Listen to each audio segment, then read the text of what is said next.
Double engine అయినా లేదు కదా. గత 5 ఏళ్లు 2014 నుంచి 19 దాకా డబుల్ ఇంజిన్ సర్కారు ఈ రాష్ట్రానికి ఒదిగింది ఏంటని అడుగుతున్నాను. చెంబుడు నీళ్లు దోషుడి మట్టే కదా. ఈ రాష్ట్రానికి ఏం మిగిలింది? చెంబుడు నీళ్లు దోషుడి మట్టి మిగిలింది డబుల్ ఇంజిన్ సర్కార్తో. ఇప్పుడు ట్రిపుల్ ఇంజిన్ సర్కార్ బుల్లెట్ ట్రైన్తో ఏం మిగులుతుంది? ఏం మిగులుతుంది అంటే 2 ఏళ్లకు 3 లక్షలు, 2 ఏళ్ళు ఇంకా నిండ్లా. మీ అబ్బాయి 18 నెలలు అని చెప్తున్నట్టున్నాడు నిన్న గొప్పగా. 18 months కంప్లీటెడ్ అని ఇంగ్లీష్లో చెప్తున్నాడు కదా.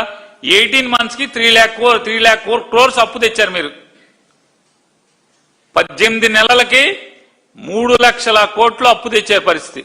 నేను చంద్రబాబు నాయుడు గారిని మీరు ముగ్గురు కలిసి, మీ బుల్లెట్ ట్రైన్ అంతా కలిసి ముగ్గురు, నేను అనుకోవటం రామారామి ఇది జనవరి, ఫిబ్రవరి, మార్చి, ఏప్రిల్, మే, రేపు వేసవికాలానికి మీరు ముగ్గురు ట్రిపుల్ ఇంజిన్ కలిసి మొత్తం అంతా ట్రిపుల్ ఇంజిన్ బుల్లెట్ ట్రైన్ పెద్ద కేక్ కట్ చేసుకోవచ్చు. జగన్మోహన్ రెడ్డి గారు 3,32,000 కోట్లు, ఎంత 31,000 కోట్లు చేశాడు. మేము అసలు జగన్ 5 ఏళ్లలో చేశాడు.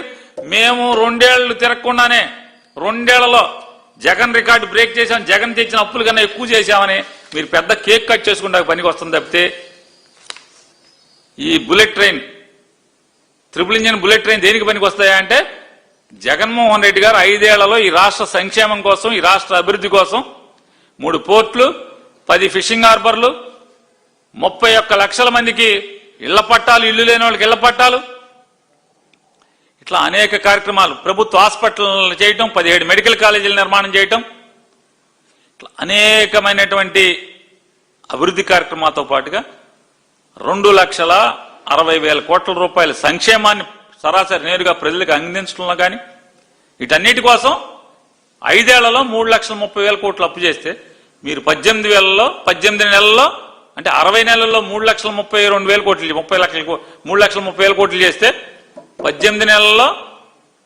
3 లక్షల కోట్లు అప్పు చేశారు మీరు. ట్రిపుల్ ఇంజిన్ దేనికి పనికి వచ్చిందని అడుగుతున్నాను. భవిష్యత్తులోనూ కరెంటు ఛార్జీలు పెంచలేము. ఇంతకన్నా దగా ఇంకేమన్నా ఉండతా? పచ్చి దగా. ఇవాళ దాకా పెంచలేదంట, భవిష్యత్తులో కూడా పెంచడంట. అసలు ఏం చేయాలి చంద్రబాబు నాయుడు గారు? మేము బరి తెగించి ఇంత అబద్ధాలు ఆడుతుంటే సిగ్గుపడే పని లేదు. బరి తెగించి మీరు ఈ రకంగా మాట్లాడుతుంటే అంటే ఎదురెవరన్నా మాట్లాడితే జైలు వేసేస్తారు.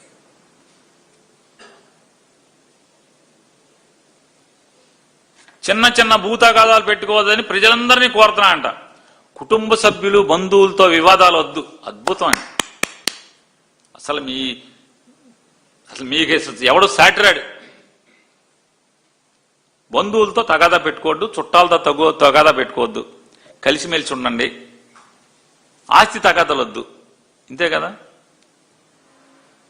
మీరు మాట్లాడేది? ఇదే కదా. రామారావుతో తగాదా పెట్టుకున్నది ఎవరో? పిల్లనిచ్చిన మామతో. బామ్మరితో తగాదా ఎవరికి? తోడేళ్లతో తగాదా ఎవరికి? వదిన గారితో తగాదా ఎవరికి? తమ్ముడితో తగాదా ఎవరికి?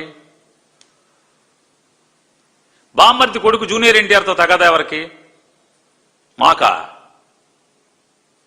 తగాదాలు పెట్టుకునేది మీరు. మీది ఎట్లా ఉంటుందంటే మీరు మాత్రం ఒకనే కంటారు, అందరూ నలుగురిని కానీ 5 కానీ అంటున్నారు. మీ అబ్బాయి ఒకనే కంటాడు, మీరు మాత్రం అందరూ 10 మందిని కానీ అంటున్నారు.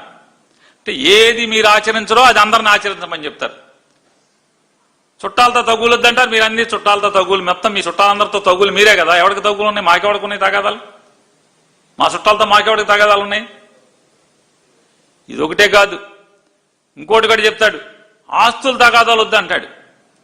ఎన్టీ రామారావు గారు రోడ్ నెంబర్ 13లో రామారావు గారు చివరిసారిగా అంటే అసూలు బాసినటువంటి ఇల్లు, ఆ ఇంటి ఎదురుగుండా ఉన్నటువంటి రామారావు గారి కిరీటాలు, ఆయన సినిమా డ్రెస్సులు, ఆయన మొత్తం సినిమా వ్యవహారాలు, ఆయన చైతన్య రథం అన్నీ దాచుకున్న బిల్డింగ్ ని కోర్టుకు దావా వేసి లాక్కున్నది ఎవరు?